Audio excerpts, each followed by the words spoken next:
Em nome do Pai, do Filho e do Espírito Santo. Amém. Caros irmãos e irmãs, no nosso último programa, nós vimos como o Catecismo apresenta esta realidade da nossa fé. Jesus foi concebido pelo poder do Espírito Santo.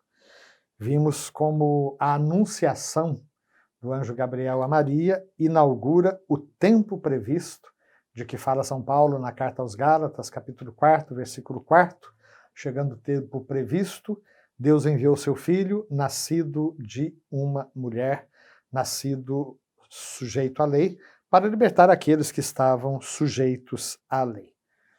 Então, com a anunciação do anjo a Nossa Senhora, inaugura-se o tempo do cumprimento das promessas de todas as preparações feitas no Antigo Testamento.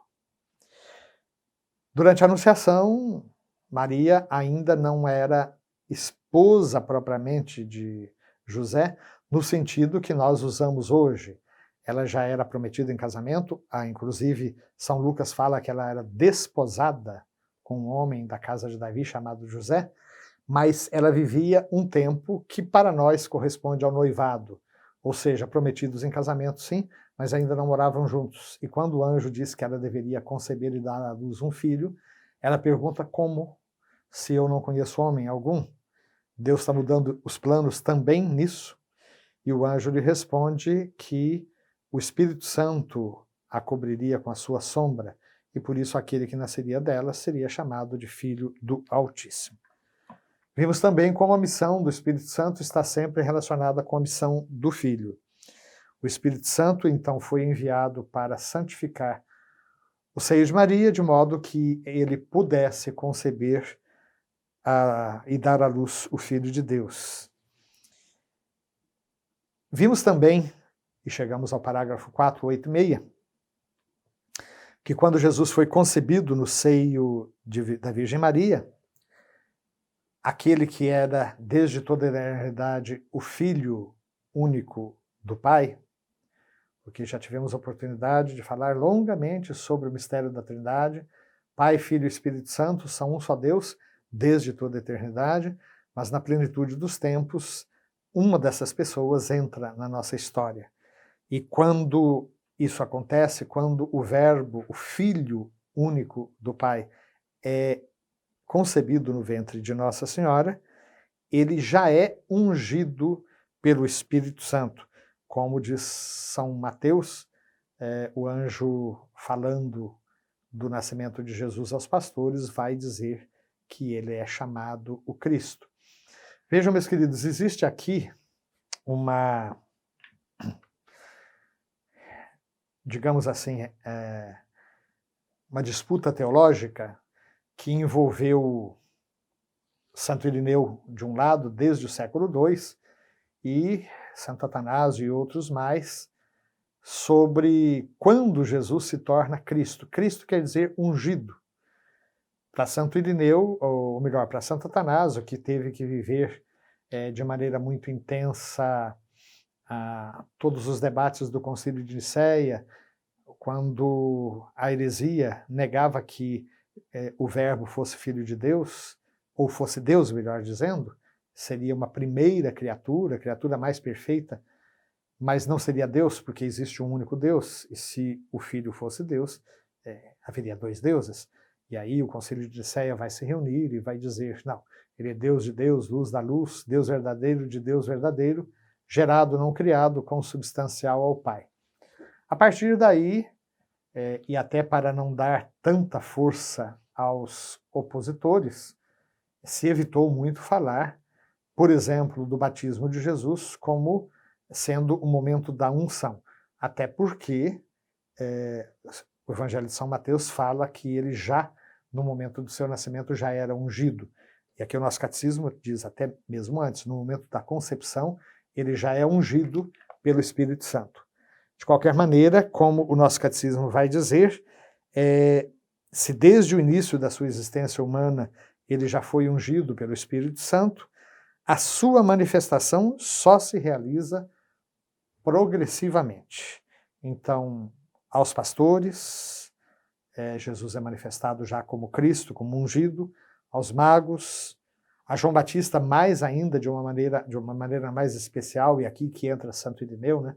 Que quando o Espírito Santo vem sobre Jesus no momento do batismo, ele não estava apenas, para Santo Irineu, manifestando-se como o Cristo, como ungido, ele estava realmente sendo constituído Cristo naquele momento. Isso é Santo Irineu. A questão toda não é que o Espírito Santo veio no batismo sobre Jesus como alguém que nunca tinha estado antes, mas veio para dar início a uma nova etapa da sua vida. É o que acontece conosco, quando nós somos crismados adultos, por exemplo, e batizados quando crianças, não significa que agora, no momento da crisma, o Espírito vem aonde ele não estava antes. Nós fomos batizados em nome do Pai, do Filho e do Espírito Santo. Mas nós pedimos que o Espírito venha sobre nós de uma maneira nova. Assim, no batismo de Jesus, o Espírito Santo veio sobre ele, não como quem nunca tivesse estado com ele, já que Pai, Filho e Espírito Santo são um só Deus desde toda a eternidade. Mas o Espírito Santo vem sobre Jesus num momento novo, numa etapa nova da sua vida, no momento do batismo, para começar então a sua vida pública. Então toda a vida de Jesus vai manifestar que ele é o Cristo, que ele foi ungido por Deus com o Espírito Santo e com poder. É isso que fala os Atos dos Apóstolos, capítulo 10, versículo 38. Então, feito isso, nós concluímos esses 3 parágrafos que tratam da concepção divina de Jesus, concebido pelo poder do Espírito Santo. Chegamos ao parágrafo 487, que vai tratar então de um outro tema, nascido da Virgem Maria. Aquilo que a fé católica crê acerca de Maria, funda-se no que ela crê acerca de Cristo. E, por sua vez, o que a fé ensina sobre Maria ilumina a sua fé em Cristo. Eu costumo dizer que não se deve mexer com a mãe, porque se mexe com o filho, né? Tudo em Jesus diz respeito a Maria, ou melhor, tudo em Maria diz respeito a Jesus. De modo que o Concílio de Éfeso, por exemplo, já falamos sobre ele antes, ao declarar que Maria é mãe de Deus, ele não estava dizendo que Maria fosse uma deusa, ele está salvaguardando a verdade da encarnação. Aquele que nasceu de Maria era verdadeiramente Deus, Filho de Deus. Por isso, não era certo dizer que Maria era mãe apenas do homem Jesus. E, como eu já repeti várias vezes, é diferente do que acontece conosco, que somos a habitação do Espírito Santo. Eu e o Espírito Santo somos 2 pessoas diferentes. Nem tudo que eu faço era o Espírito Santo fazendo. Mas Jesus não era habitação do Verbo, ele era encarnação do Verbo. Então tudo que Jesus fazia era o Filho de Deus fazendo, era o Verbo fazendo, o Verbo encarnado fazendo. Por isso, quando ele é concebido, é o Filho de Deus que é concebido no ventre de Nossa Senhora.